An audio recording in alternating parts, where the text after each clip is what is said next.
అవశ్యం బోసుకుమరి పవన్ కళ్యాణ్ గారు జనసేన కేడర్ ని ఆయనే తొక్కేసుకుంటున్నాడు, తద్వారా పవన్ కళ్యాణ్ గారు పతనం అయిపోతాడు రాజకీయంగా అనేటువంటి విధంగా కొంతమంది మేధావులు అని చెప్పుకునేటువంటి వ్యక్తులు మాట్లాడుతున్నటువంటి పరిస్థితులు అయితే ఉన్నాయి. ఇది నిజమేనా? చూద్దాం, ఒకసారి మాట్లాడుకుందాం. పవన్ కళ్యాణ్ గారు ఉన్నటువంటి సిచ్యువేషన్ అంటే రాష్ట్రంలో జనసేన పరిస్థితి ఏంటి, జనసేన బలోపేతం చేయాలంటే ఎలాంటి విధానాలు కావాలి. నేను ఎప్పుడూ చెప్తుంటాను, ఒక రాజకీయ పార్టీని బలోపేతం చేయటం అనేది చాలా అంటే చాలా కష్టం. ఒక రాజకీయ పార్టీని బలోపేతం చేయటం అంతే ఈజీ కూడా. డబ్బు ఉండాలి, విపరీతమైన డబ్బు ఉండాలి. డబ్బుండి కొంచెం ఇన్ఫ్లుయెన్స్ గా ఉండగలిగితే, అంటే తాతలు తండ్రుల దగ్గర నుంచి వచ్చినటువంటి వారసత్వాలు ఉన్నా, లేకపోతే ఏదన్నా ఇమేజ్ ఉన్నా, దాంతో చేయటం అంటే వేల కోట్లు కానీ డబ్బు కానీ ఉండగలిగితే పార్టీని బలోపేతం చేయడం పెద్ద విషయం కాదు. కానీ ఒక పార్టీని ఒక కన్స్ట్రక్టివ్ గా ఒక సిద్ధాంతాలతోటి ప్రజల్లోకి డబ్బు లేకుండా తీసుకువెళ్లాలంటే ఆషామాషి వ్యవహారం కాదు. ఇది కాలంతో కూడుకున్నటువంటి పని. అంటే అవ్వదు అని కాదు, కాలంతో కూడుకున్నటువంటి పని. మీకు ఎగ్జాంపుల్ చెప్పాలంటే, ఒక డబ్బులు బాగా ఉన్నటువంటి వ్యక్తి ఒక ఐఏఎస్ కొట్టగలడు.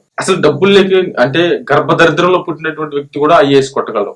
మన సమాజంలో చాలాసార్లు చూసాం కదా. ఒక గర్భదరిద్రుడికి సంబంధించి ఎలాంటి ఫెసిలిటీస్ ఉండవు, చివరికి ఇంట్లో కరెంట్ కూడా ఉండదు. అలాంటిది అక్కడి నుంచి ఎదిగి చదువుకొని ఆయన ఐఏఎస్ అవ్వగలిగాడు. మామూలుగా ఒక రిచ్ కుటుంబంలో పుట్టినటువంటి వ్యక్తి కూడా అవ్వగలడు. ఎందుకంటే అతనికి అన్ని ఫెసిలిటీస్ ఉంటాయి, అన్ని ఉన్నా కూడా అతనికి కష్టాలు తక్కువ, ఇతనికి కష్టాలు ఎక్కువ. అతను చదువుకునేటువంటి ఫెసిలిటీస్ ఎక్కువ, ఇతనికి కనీసం తిండి కూడా ఉండదు.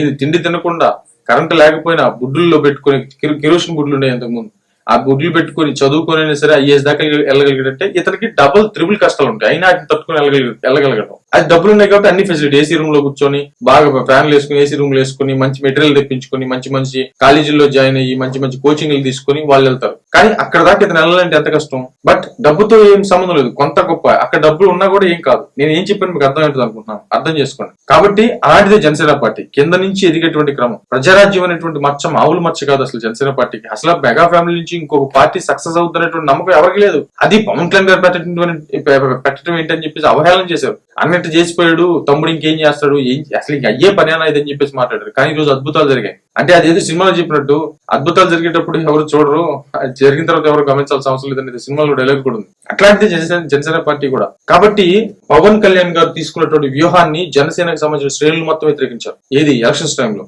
అసలు అన్ని సీట్లు ఇన్ని సీట్లు 60 సీట్లు కావాలి, హరిరామ జోగి గారు కానీ, లేకపోతే ముద్రగడ్డ గారు కానీ కావచ్చు, లేకపోతే మేము సపోర్ట్ చేస్తున్నాం అనుకునేటువంటి ఆ సామాజిక వర్గానికి సంబంధించిన పెద్దలందరూ కూడా పవన్ కళ్యాణ్ గారి నిర్ణయాన్ని తప్పు అని చెప్పారు. అసలు ఆయన నిర్ణయాన్ని తప్పు అని చెప్పినటువంటి వ్యక్తి ఒక్కరు కూడా లేరు. కానీ ఆయన ప్రాక్టికల్ గా గ్రౌండ్ లెవెల్ నుంచి చూశాడు కాబట్టి, పార్టీ పరిస్థితి ఏంటో ఆయనకు తెలుసు కాబట్టి ఆయన వ్యూహం ఫలించింది. కాబట్టి పవన్ కళ్యాణ్ గారి మీద పూర్తి నమ్మకం ఉంది. వచ్చినప్పుడు ఎవరు కొద్ది గొప్ప కొంతమందికి ఉన్నా కూడా ఆ పూర్తి నమ్మకం అయితే వచ్చింది పవన్ కళ్యాణ్ గారి నిర్ణయాల పట్ల. కాబట్టి పవన్ కళ్యాణ్ గారు ఎందుకు చేస్తున్నారు, దేనికి చేస్తున్నారు, ఖచ్చితంగా పవన్ కళ్యాణ్ గారు వెళ్తున్నారంటే దాని వెనక ఖచ్చితంగా వ్యూహం ఉంటుంది అనేటువంటి నమ్మకం, బలమైన నమ్మకం కేడర్కి వచ్చింది. కాబట్టి ఆయన ఏది చెప్పినా కూడా తలంచుకొని ఎందుకు చేసుకెళ్తున్నారంటే ఆయన రాజకీయాల పట్ల, ఆయన వ్యూహాల పట్ల నమ్మకం ఉన్నాయి కాబట్టి. దీన్ని ఎలా వక్రీకరించి చేస్తున్నారంటే పవన్ కళ్యాణ్ గారు కేడర్ దొక్కేస్తున్నాడు, ఇలాగైతే ఆయన రాజకీయ పతనం అయిపోతాడు, ఏందో లింగమంట వస్తాడు, ఒకరు సభ పెడతాడు, ఒకరు మాట్లాడతాడు, ఏదో కేకలేసేటువంటి కొంతమందిని పిలిపిస్తాడు, ఏదో గాలి వెదలని కూడా అన్నారు చాలా మంది. కొంతమంది జన సైనికులు విపరీతమైన అర్థాలతో మాట్లాడేటువంటి వ్యక్తులు ఉన్నారు. ఏదో సినిమా స్టార్ నలుగురు వస్తారు, ఏదో 4 కేకలు ఎత్తుంటాడు, ఆయన ఏం మాట్లాడతారు ఆయన తెలియదు, వీళ్ళు వినరు.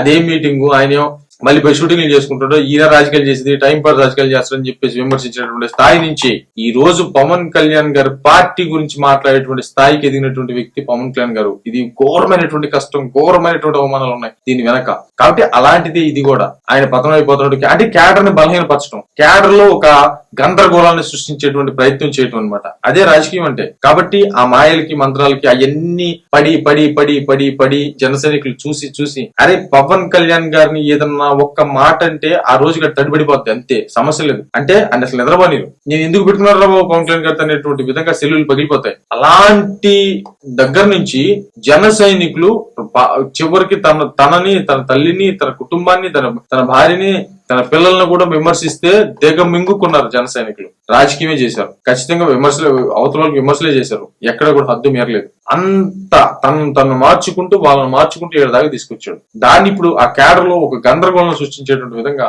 రాజకీయాలు చేస్తా ఉంటే చూశారు. ఎన్ని డక్కా ముక్కలు తింటారు జన సైనికులు. ఇవన్నీ నమ్ముతారా? నమ్మేటువంటి పరిస్థితులు ఉండవు. పవన్ కళ్యాణ్ గారిని తప్ప వాళ్ళు ఎవరిని నమ్మరు.